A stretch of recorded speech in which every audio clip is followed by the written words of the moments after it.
Good morning. So I popped over today, and I think today's the day I'm going to go and look for that lavender that I need for them the path.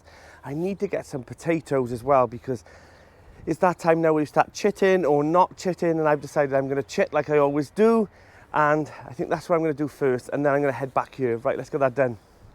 So I popped over to the range, a local store, and I found this lavender that I thought was perfect. There was 6 in each tray, and I just think if I just get maybe one of those, that should be enough for the path. But then I thought, for that price, I may as well pick up another one as well. Then I popped back to Wilkinson's and I seen the seed potatoes. I'm only going to be doing shallots this year because that's the one that I mainly eat. Then I thought, okay, I'll get one other first early, and that's a swift. And then I noticed, the onions. Now I'm not going to get them yet because I'm going to do mine for seed, but who knows. So I'm back at the plot, and the lavender is going to be amazing going down this one arc of the path. And I'm sure the bees will absolutely love that in the summer. The potatoes that I've got, the shallots, and I also got a first early as well. I'll put those in either the greenhouse or the polytunnel now, and I'll have them chitting away.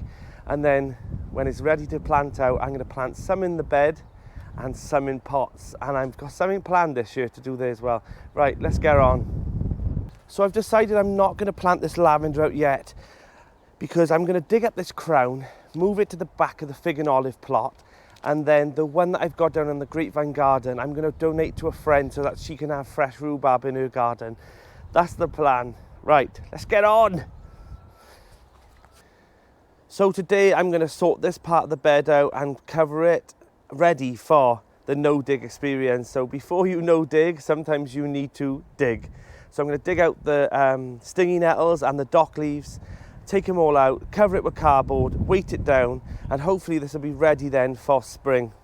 So if you've got beds like this that are, over weeded, and take out the perennial weeds and everything else in there, that's fine. You can just cover it over with cardboard, and you could put, well-rotten manure or compost on the top and plant into it.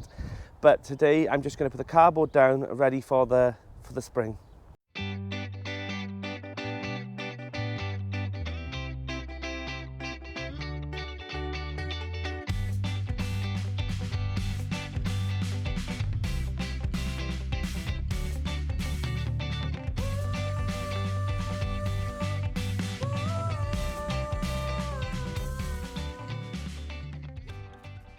So if you are starting a no-dig garden, just be mindful that you may have to dig beforehand. Yes, I know most of the principles of laying mulch down and cardboard, but if you've got perennial weeds in there, this dock, look at it. And this, this is a stingy nettle plant. These will just keep going and going, and I'm sure leaving little bits of roots in there will, bring up more plants. But I've taken out the mother, I've taken out this huge one here, and all I've done is weakened it so that when I put a mulch over the top now, if small ones come up, you just keep hoeing them off, and eventually the plant underneath will die. But I've definitely knocked this back. So some more tips if you're starting an allotment or garden is, the first thing I would do is create a compost area. Now, a lot of people push them at the back of their plots, and I've done that in the past, but I've learned from this. And I'm going to be putting one at the front of the plot.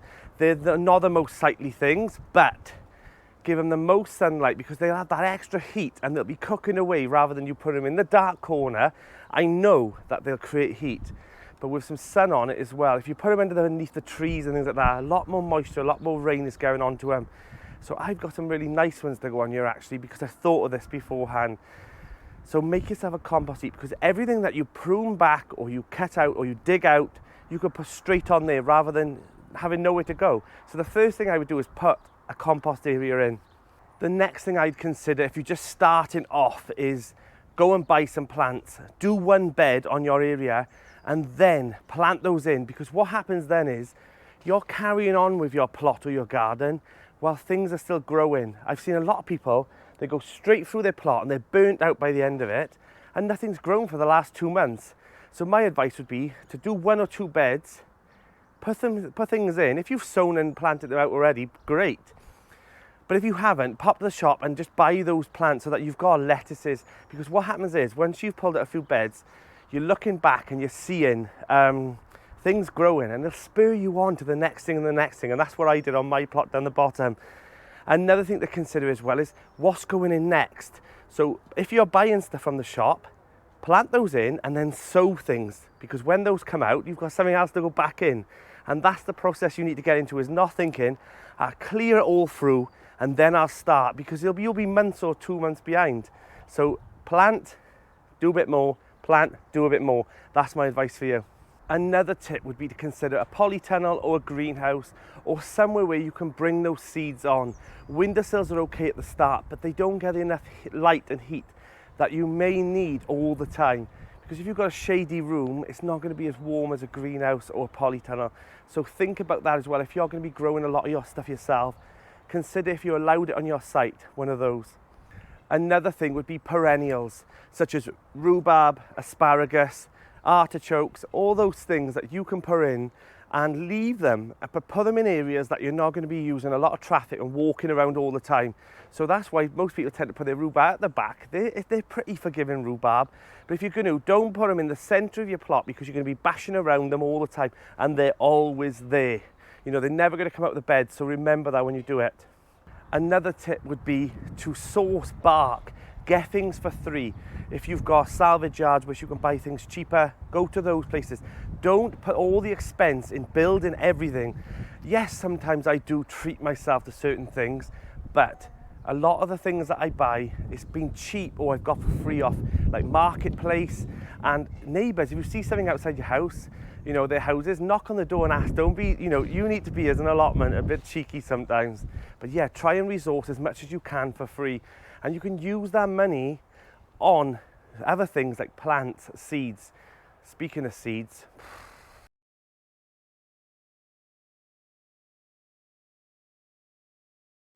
so I have received some seeds this week, and as much as I've got a million seeds and I've bought them, I'm always happy for more. So Steve House from Digwell Greenfingers sent me some seeds. Thank you so much, Seed? Thanks so much, Steve. Also, Audrey from Real Food Comes Dirty, she sent me, she messaged me saying, like, is there anything that you would need? And I was like, I'd love to grow paprika. So she sent me some, and some other seeds that I'm going to show you through the season. And also Ali, who doesn't have seeds from Ali? Do you know what I mean? She is the seed goddess of the gardening YouTube world. She sent me, I could list forever the seeds she sent me. So her channel is Rusty Gardener's Place. So thank you so much, Ali, for sending me those as well. And I know I've got other seeds coming, because people always message me saying, oh, I'm going to send you some seeds. Can I send you some seeds? And I know I've got a pile more coming, which I'll show you, well, in the next video. But yeah, so thank you so much for everyone sending me seeds, because they always come in handy, and I'm always happy to try something new. And you know, as a gardener, you're always happy to try something and think, oh, that's a nice flower, that's it. And you, as you just seen, I popped out and I ended up getting a pile more seeds again. I've spent a fortune on seeds again this year. I promised I wasn't going to do it, and I did. But that's the fun of it, isn't it? While we're on the subject, thank you so much, Andrew Lee and another member called Locke. They have been obviously commented on my channel and subscribed for a while now. And I'd like to say thank you so much. I didn't even know what I'd done here, but for somehow I've set up a membership thing on my channel, and it's optional, it's totally optional, but it really does support the channel. And they both clicked the membership, and I really, really appreciate that. I was so shocked, and I was just like, oh, I didn't know what it was, first of all. But if you, and also Ali, and I know a few others have also sent over the Buy Me a Coffee, which is in my description, and I was so shocked, because I've been using those as well for in the hospital when I need a coffee, or someone else needs a coffee who hasn't got one sat in that ward. It's handy to give them a nice coffee, isn't it? So I've got both of those things up, Buy Me a Coffee and the membership on my channel, and I was so shocked that anyone would click on it. So if you have done that, thank you so much. And like I said, it's optional. You don't need to do it at all. My channel will continue as it's going, but if you do, I would be really appreciated, and it does help the channel, because I can buy more things and create more things. But either way, I'm going to do it my way anyway. I'm going to do it on my own, but if you do want to help along, I really do appreciate it, and you know I'm really, really appreciative of that. Thank you. I have to admit, there is 2 jobs that I am avoiding with a passion, and it's digging up this rhubarb crown and moving it up there, because it also means I have to dig this one out, dig another hole, and it's just so muddy. It's so muddy. Like, we have rained and rained and rained for weeks and weeks, and you wouldn't believe, like me filming, it's jumping in between these little breaks in the rain when I haven't got a shift, and it's been an absolute nightmare this month. But things are changing. My shift patterns are changing. I'm going to 3 days a week, longer days, but that means I'll have more time to bring up more content, and I'm so excited to do that. Woof. So I will be getting out this rhubarb crown sometime this week when it's sunny. And also I need to, the other one is to dig out this trench all around the polytunnel, because when the new cover comes, which has arrived, but I mean when it comes over to this plot, this one will be taken off. I'm going to try and use the plastic that is already on there for something, even if it's a cold frame, or donate it to someone else, and then recover it, reframe it, brand new doors on the front and the back, new stage and all in there. This is going to have a massive glow up, and I'm going to show you a few things that I'm going to do that no other YouTuber has done in this polytunnel, and I can guarantee you they haven't, because I've searched and searched and searched before I make this statement. So I'm going to do something on this polytunnel that you'll be like, was it necessary? No. Will I be doing it? Absolutely. But it will make it look amazing. So I'm so excited for this polytunnel. I really am, because this is going to be the food factory for this plot. So I thought, while I'm down here looking at the plot, I thought I'll go and show you. Remember that shed that I sold off my fig and olive plot to my friend? Well, look what he's done to it. It's absolutely beautiful. So he's turned it into some kind of beach hut, and I tell you what, honest to God, we put this back together and it looks lovely here. I was worried that the wind might have knocked it over, but luckily it's all in one place. And also, his dad's a bit of an engineer, and look at these amazing brackets that he makes to make fence, you know, to make cages. And I think they're absolutely fantastic. Like, he's built these himself, and then you just put some wood through them and bolt them in. He's got them all over the plot, and I just think they're fantastic. That's one thing I love about, like, having someone in the family that's got a bit of a trade, and you can modify them, obviously, do you know what I mean, to use on your plot. He's got some black ones down here so that he can cover his beds, you know, with a framework and nets, and they're just as simple as that, made out of metal.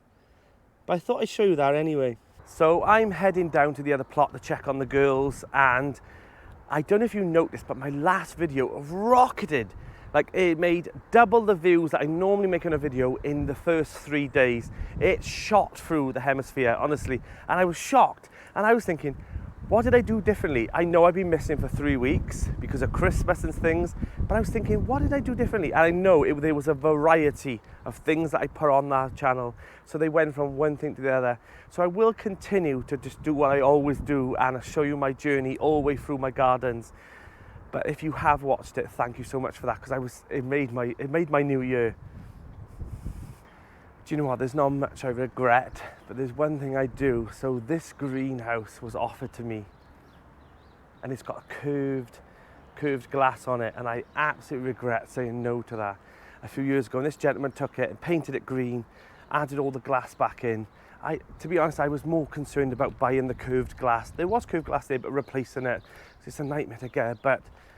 And plus it was glass. I'd rather not, you know, delve into that really. You're not supposed to really on this plot. You're not allowed to buy a new greenhouse with glass. It has to be the polycarbonate like this one. But yeah, so I always regret it, because now I see it, it reminds me of how beautiful it could have been if I had it, and he's done it justice really. So yeah, maybe one day it'll come back into my hands, because I have told him if he ever gets rid of it, I'll have it. Right, we're nearly at the other plot, and I tell you what, coming around this corner, it always gives me a big massive smile, because I'm so proud of this plot, how it was, and duck, what it's become. Look at it, what a view. Like, honestly, I cannot ask for a better view, and the sun that I have over here. So if you're wondering what all these green bags are, they're actually bark, and the plan is, see all these bushes down here, and it's a mess at the moment, all the fruit bushes, and they're already starting to bud already. So I need to get those out very, very soon. I'm going to dig them all out down here. They will go up to the other plot, and these bags of bark, they are already planned and situated in these areas, because they're going to carry on, you know, mulching that area. All the other parts have been done. God, there's a disaster on the plot. Oh, for God's sake. So, let me show you. So the barrel that was here, that I just left it there, has blown down there, crushed my shallots, and has landed in between these two beds. Right, let's get that up. We've also lost a piece of polycarbonate from here, so I'm gonna have to try and, oh, I can see it. It's caught in the net. Anything else? No. So yeah, so this is the thing that you should do. And I normally do this straight away. So last night, it was really, really windy. Let's get out the sun. And it's knocked at the piece of polycarbonate. It does that all the time. I don't know what it is with that piece. I can put about 50 clips in it. It still bloody does it. So I'm gonna have to think of something else for that. Everything else looks fine. But the wind thrashes your plot. So when you think about buying these like small polytunnels, and I hate seeing it. It's not that I don't like them. I understand that they're bought because they're cheaper and, you know, they're easy to put up, you know, they're smaller, but they just get beaten up. They're like garden tents. If you're gonna buy one, really, really anchor it down, and in the winter, take the cover off, my advice is, because the wind wrecks them. I've never seen one last a full year. I never have. Not in fully intact either, but I'm sure there's ways. So if there is ways and you've got one, pop them in the comments, because I'm sure I would help. I'd be glad to see them, and also other viewers would. And it's sad to see, because I see on other people's channels as well that they buy these little mini tunnels, you know, the green ones, and they also do a white one as well. And the wind bashes them about before they even get the spring, because they built them in winter. So yeah, that's the thing you need to really think about when you have your plot or your garden, is the elements, and they bash it. That's why everything was like, why are you building it so strong, the coop and stuff? Oh my God, the wind, the wind, the wind. I'm so glad this was caught in the net, because these are about 10, 15 pounds a sheet to replace. So you don't want to be losing these. So in the background, you can see this one here, this polytunnel I was talking about. This one is a little bit bigger, and this one has been braced in with massive, I mean, they've gone down feet of poles and they've bedded it in. And this one has been really sheltered by the sheds here, and obviously the sheds at the back. So this one's been the only one, when I said I hadn't seen any, and then I thought, hang on, there's one there. So I know I said that there's no, you know, I don't see any of them last, but this one, I have to say, has withstood for years. But the difference is with this one is they hammered down, oh my God, about 4 feet, 4 or 5 feet, massive poles. And then when they put their structure on, they bolted them in, and this one is gonna last forever. But it is sheltered from the sheds and the other sheds at the back, so it is in a bit of an area. But if yours is out of the way and is battering by the elements, they won't last.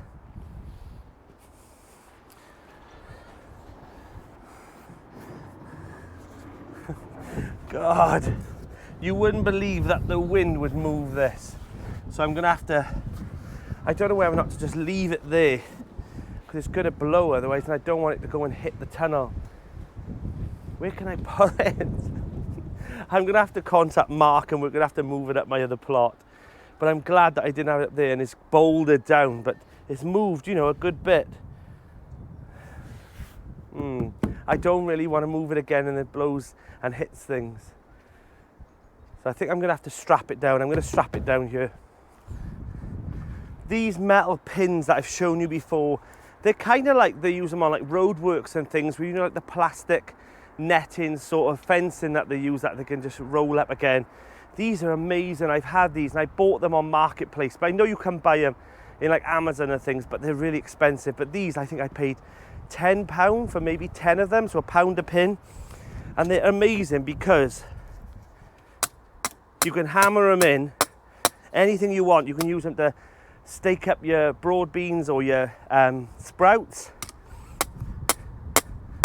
And once they're in, there's a bit of a wiggle on them, but you can stake things in and they're perfect for gardening. I've even used them to use for crimson crushed tomatoes outside. And probably dwarf French beans as well. Don't go too far down because you won't be able to get it back out.